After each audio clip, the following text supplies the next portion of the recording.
The air in the tent was a damp, biting cold, clinging to the wool blanket and seeping into the bones. A thin, silvery frost coated the inside of the canvas, sparkling faintly where a sliver of pre-dawn gray light pierced the seam. Outside, the world was still mostly a silhouette, but the camp was beginning to stir. The first, hesitant crackle of kindling catching fire cut through the heavy silence, followed by the deeper thrum of distant voices, low and muffled. Footfalls, heavy and slow on frozen earth, moved between the tents. The smell of damp earth mixed with wood smoke and the metallic tang of chilled iron, a scent that promised a long, hard day ahead. Even the breath felt heavy, visible in the frigid air, a cloud escaping with every slow exhale. The weight of the coming decision pressed down, as tangible as the cold itself. His own breath plumed out, a ghost in the dim light of the single oil lamp that now sputtered on a rough wooden table.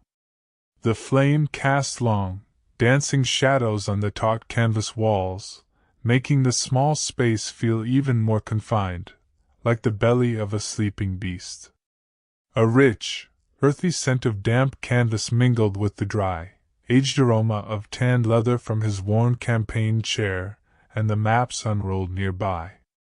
The air, though still frigid, carried a faint, coppery tang, perhaps from the metal fittings of his armor stacked in a corner, or perhaps just the raw, primal scent of 1,000 men waiting. His fingers, still numb from the pre-dawn chill, traced the grain of the rough-hewn wood, feeling the splinters and imperfections. Each tiny sound from outside, a distant grunt or the clink of a bridle, was amplified by the stillness inside, a drumbeat to the impending dawn. The decision, though not yet spoken, was a physical weight in the pit of his stomach. The rough wool of his cloak, heavy with the night's dampness, settled around his shoulders like a second skin, a familiar comfort against the biting cold. It smelled of wood smoke and distant campfires, of countless nights spent under the open sky, a scent that now felt both grounding and suffocating. He sat on the simple campaign stool, its 3 legs pressing shallow indentations into the packed earth floor, his back deliberately turned from the tent flap. The flickering lamp, his only companion, cast his shadow long and distorted before him, a silent, watchful giant. His hands, still strong and calloused from years gripping a sword hilt, rested open on his knees, palms facing upwards as if awaiting an offering or a burden. The silence, punctuated only by the distant, rhythmic breathing of the encampment, pressed in, amplifying the tumultuous whispers within his own mind. Each thought was a stone, heavy and cold, accumulating into an unseen wall, obscuring the path ahead while illuminating the one behind. The silence inside the tent, heavy and still, was slowly fractured by the world outside. A faint, almost imperceptible rustle of canvas, then another, like a sigh carried on a breath of cold air. From beyond the thick flap, the camp began to stir with the quiet, deliberate rhythm of an awakening giant. First, the distant, muffled clink of metal on stone, followed by the soft, rhythmic creak of leather as equipment was gathered. Low, indistinct murmurs rose and fell, not yet words, but the deep hum of men preparing, their voices swallowed by the pre-dawn chill. Shadows, previously absolute, now began to soften, hinting at the faint, gray outlines of other tents, hushed sentinels against the encroaching light. Each sound, each subtle shift in the darkness, felt amplified, a slow-motion symphony of anticipation building towards an unknown crescendo. The very air outside seemed to hold its breath, thick with the scent of damp earth and the promise of movement. The air, when it finally reached the man's face, was a raw, biting thing, stealing warmth from the skin with an insistent, unforgiving grip. It carried the dense, mineral smell of earth recently thawed and refrozen, a scent of clay and wet stone that spoke of the river not far off. A low-lying mist, thick as spun wool, clung to the ground, blurring the outlines of the outermost tents and dampening every sound further still. Here, at the very edge of the camp, where the packed dirt gave way to sparse, winter-hardened grass, a delicate filigree of hoarfrost coated each blade, sparkling faintly like scattered diamond dust in the nascent light. The cold seeped not just into the bones, but into the very fabric of the world, making the few lingering embers from a forgotten watch-fire appear hesitant, fragile. It was a cold that demanded silence, a deep, pervasive stillness that felt like the world itself was holding its breath, waiting for the sun, or perhaps for something else entirely. The silence deepened not just in the air, but settled heavy within the ranks of the waiting men, a profound quietude that absorbed even the faint crunch of hoarfrost under an occasional shifted boot. Their breath, plumes of white against the fading night, was the only visible movement, a slow, rhythmic exhalation that hinted at the deep, patient life beneath the cold steel. Each face, indistinct in the pre-dawn gloom, was a study in quiet endurance, etched with the shared anticipation of a moment that had been whispered about for weeks, months even. Their eyes, though, were not entirely still. They flickered, almost imperceptibly, towards the distant, slightly larger tent that promised an answer to the morning's profound question. The weight of their tools, the cold, familiar metal of a pilum in a gloved hand, the chill of a helmet rim against the brow, was a familiar anchor, but today it felt different, charged with an unspoken potential, a silent hum of what might come next. They stood not as individuals, but as a single, breathing entity, a dark, patient mass woven into the fabric of the mist-shrouded landscape, waiting for a single signal. Beyond the silent assembly of men, where the mist still clung like damp wool to their cloaks, the air thinned, allowing a new sound to surface. It was a faint, almost shy whisper at first, a ceaseless murmur that seemed to rise from the very earth itself, distinct from the rustle of the sparse, skeletal trees. The path here, softened by recent, persistent rain, absorbed the faint pressure of a boot, leaving only a dark, fleeting impression on the damp soil. Each step felt heavy, not with effort, but with the quiet contemplation that such a sound invited. It was the sound of moving water, unseen but undeniably present, a low, liquid hum that promised both barrier and passage. The chill, though still biting, carried the dampness of an open expanse, hinting at the river's cold breath. This ancient, flowing presence, hidden within the pre-dawn gloom, was the unspoken destination, a boundary waiting to be acknowledged, its steady song a quiet counterpoint to the camp's profound hush. Back inside the general's tent, the world shrank from the vast, damp expanse to the intimate, wavering circle of lamplight. The quiet hum of the unseen river now faded, replaced by the soft crackle of the lamp wick, a tiny, persistent pulse against the profound stillness. His hands, calloused and strong, moved with a familiar, almost ritualistic slowness. They held a simple loaf, coarse and plain, its crust firm beneath his thumb. No grand feast, no delicate morsel, just the sustenance of a soldier. The scent of baked grain, earthy and comforting, filled the small space, momentarily pushing back the damp, metallic tang of the cold air. He broke a piece, the faint tearing sound amplified by the silence, and brought it to his lips. The texture was dense, substantial, a grounding weight in the hollow of his stomach. Each deliberate bite was a small anchor, a moment of simple, undeniable presence before the unknown shape of the coming day.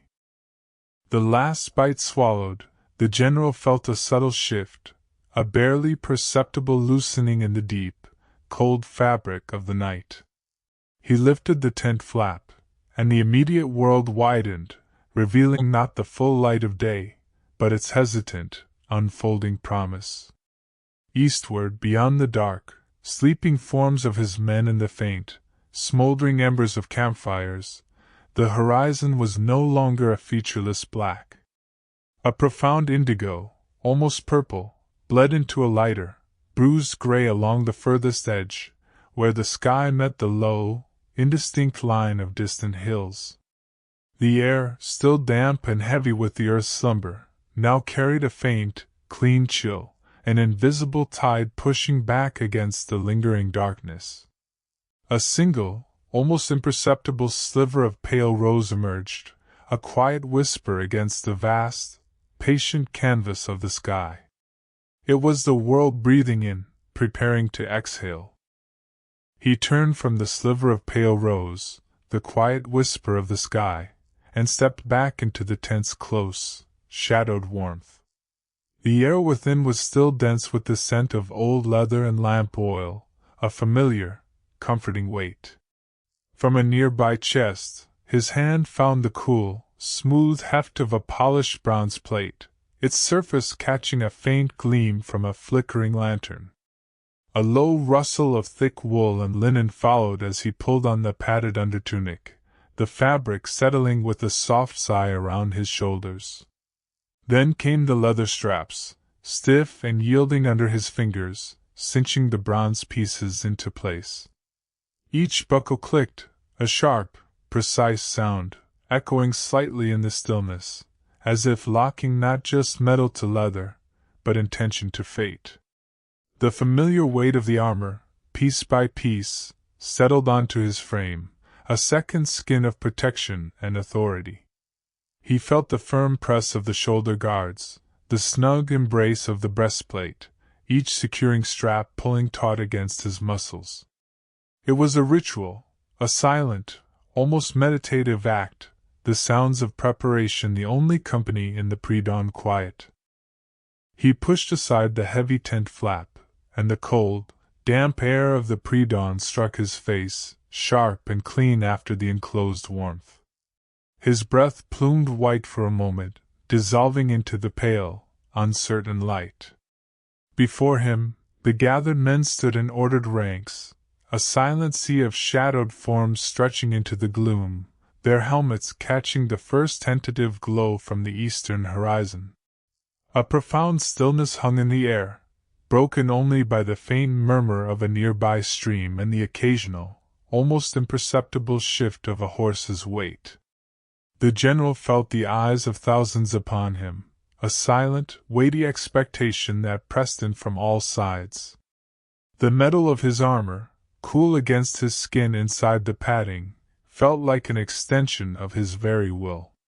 He stood on the threshold, a line already drawn, the world holding its breath. The path ahead was visible now, stretching towards the faint shimmer of water in the distance, a boundary waiting to be crossed. Each man, a silent sentinel, waited for the smallest sign, the merest movement of his hand, to unleash the inevitable. The first heavy boot broke the silence, sinking with a wet thwack into the churned earth, a sound quickly swallowed by hundreds, then thousands of others.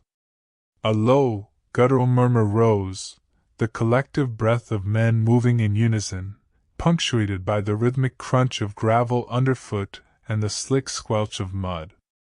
The air, still thick with the damp chill of pre-dawn, carried the faint, metallic scent of cold iron and wet leather. Each step was a deliberate, weighty commitment, the ground trembling slightly beneath the synchronized march. The distant clatter of supplies being adjusted, the soft creak of leather straps, and the deep, even cadence of breathing wove into a single, hypnotic pulse. Mud splattered upwards in dark arcs, clinging to greaves and tunic hems, a testament to the heavy passage. There was no hesitation now, only the relentless forward momentum, a growing current of men, iron, and will, flowing towards the faint shimmer of water ahead. Then the dense, interlocking branches of the old trees began to thin, parting like a heavy curtain drawn back by an unseen hand. Through the sudden, quiet gap, it appeared, not the roaring, formidable barrier imagined in dark campsite whispers, but a narrow, silver ribbon, winding gently across the muted landscape. A shallow river, its surface a shifting mirror, held the cool, bruised purples and soft grays of the pre-dawn sky, reflecting them back with an almost tender humility. A thin, ethereal mist, white as breath on a winter morning, clung low to the water, obscuring the far bank with a delicate veil, hinting at what lay beyond without revealing it fully. The rhythmic crunch of boots faltered for a moment, a collective breath held, as the leading men, their faces etched with the night's march, saw the water shimmer. It was smaller than legend, yet impossibly vast in its implications. The general, on his mount, felt the river's breath on his face, a sudden, cool caress after the long, humid night. The faint murmur of the water, a hushed, ancient song, seemed to rise from the dark depths, a sound both calming and deeply unsettling.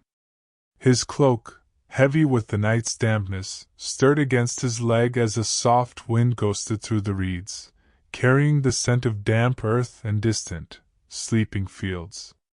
He did not dismount, but sat perfectly still, his gaze fixed on the faint, ethereal mist that still veiled the far bank, a barrier not of stone or legionaries, but of an unspoken future.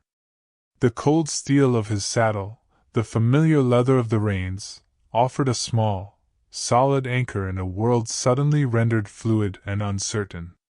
Each slow breath tasted of the unknown. His stillness was profound, a single point of absolute calm in the vast, awakening landscape. The mist, now thinning, began to reveal the contours of the land beyond the Rubicon, a land that felt both familiar and utterly alien. He could almost hear the distant, unseen chirping of waking birds, a fragile chorus against the deep silence of his own contemplation. The horse beneath him shifted slightly, a soft, reassuring warmth against his leg, a living anchor. This wasn't about the clash of armies yet, or the roar of the crowd, but simply the immense, quiet weight of a singular breath, a choice poised on the very edge of morning.